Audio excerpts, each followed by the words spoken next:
Hi everyone, today we are going to talk about the cooperative principles and politeness. These are our group members. Good morning everyone.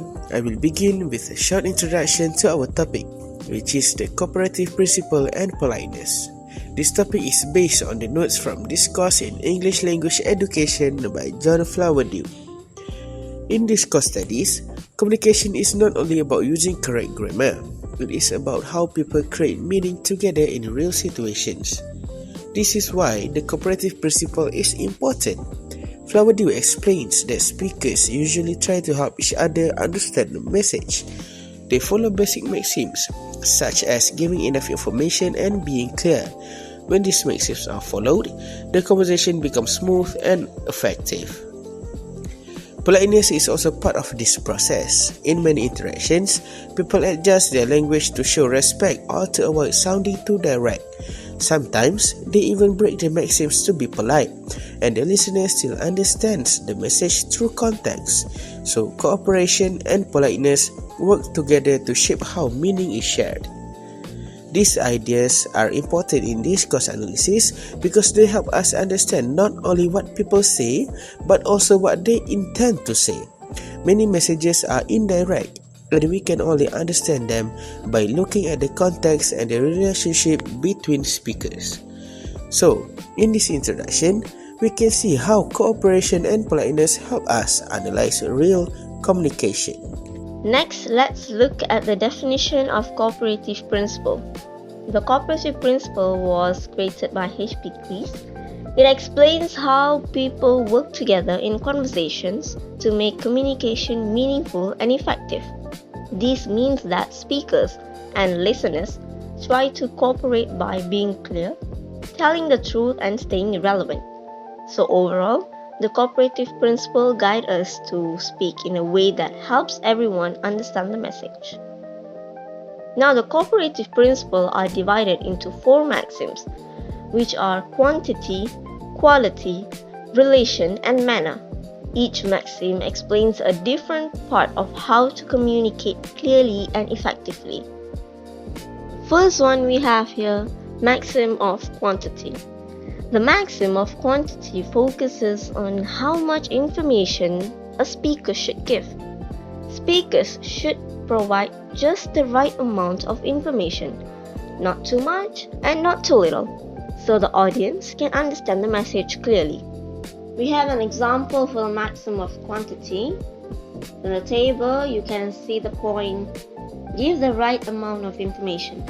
This means that the speaker or the person in the conversation should provide information in the correct proportion so the message is easy and clear. The example shows that if person B needs 3 bulbs, but person A gives only 1, that is too little. But if person A gives 300 bulbs, then that is too much.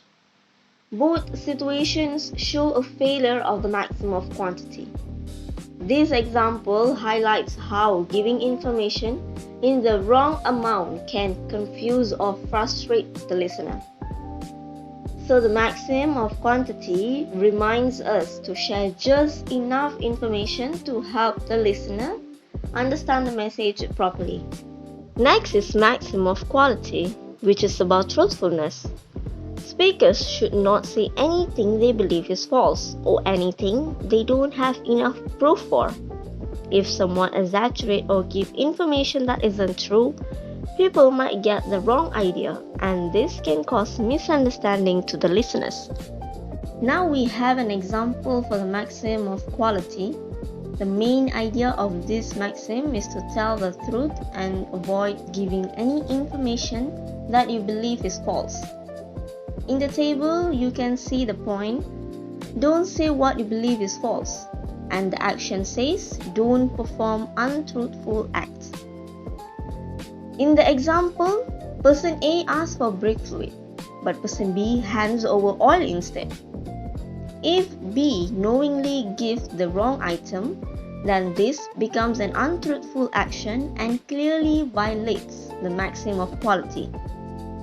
So this shows how giving false or misleading information can cause misunderstanding and even lead to problems. So the maximum of quality reminds us to be honest and ensure the information we provide is true. Now we move to the maxim of relation, also called relevance. This maxim highlights the importance of staying on topic. Speakers should make sure their responses are directly connected to the discussion. By staying relevant, communication becomes clearer and listeners can follow the conversation more easily without getting distracted. Here is an example for the maxim of relation. This maxim focuses on staying relevant and giving information that is directly connected to the topic. You can see the points in the table. Stay on topic, and action says do the right thing at the right time. Okay, in the example here, person A needs bolts at the moment, but person B hands them over half an hour later. Even though the bolts are correct, but the timing makes the action irrelevant to what A needed right away. This shows that when information or actions do not match the situation, the conversation becomes unhelpful. So the maxim of relation reminds us to respond appropriately and stay relevant to the topic. The last maxim is the maxim of manner. This maxim is about how messages are delivered. Speakers should avoid ambiguity, keep their message organized and simple. Also, explain things clearly. If someone speaks in a confusing way, the listeners will have trouble understanding about it. So, the maxim of manner promotes simple, systematic, and easy to understand language. For the maxim of manner, the rule is to be clear. The purpose of the message must be easy to understand. You can see those points in the table as well. In this example, A needs a size 8 bolt, but B hands him a box that usually holds size 10 bolt. This makes the action confusing and misleading. It shows that if information or action that are not clear or are presented in a confusing way, the listener will have difficulty understanding the message. So the maxim of manner reminds us to speak clearly, avoid confusion, and give information in a simple and organized way. What is the capital of Malaysia? Kuala Lumpur. B answered the truth, which refers to the quality. No more and no less information, which refers to quantity. Provide requested information, which relates to relation. Clear answer, manner. Based on Paul Gray's cooperative principle, they are not just observations of how people communicate, but they are guidelines that people should follow for an effective conversation. Now, we are going to look about what is implicature. Implicature is a non-literal meaning that must be inferred from the context. It was introduced by Greece to explain how people mean more than what they literally say. This is because utterances do not always carry the literal meaning. Listeners also infer meaning using the cooperative principle and maxim. For example, A asks B a yes or no question about whether he can come tomorrow. Instead of answering directly, B replies that he has a meeting. This basically violates the maxim of relevance because it does not directly answer the question.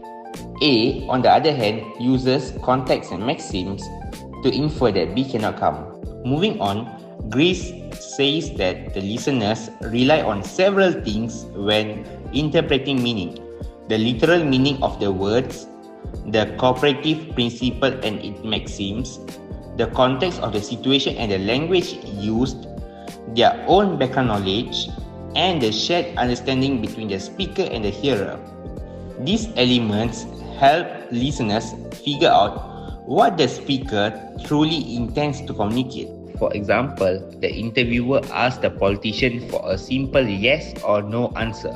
However, the politician replies by saying that the finance minister must see the untenability of his position. This means he does not answer directly, and therefore violates the maxim of manner by not being brief or clear.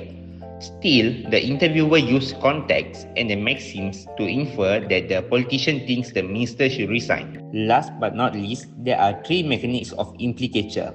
First, the speaker seems to break a maxim. Second, the listener assumes the speaker is still cooperative. Third, the listener searches for extra meaning.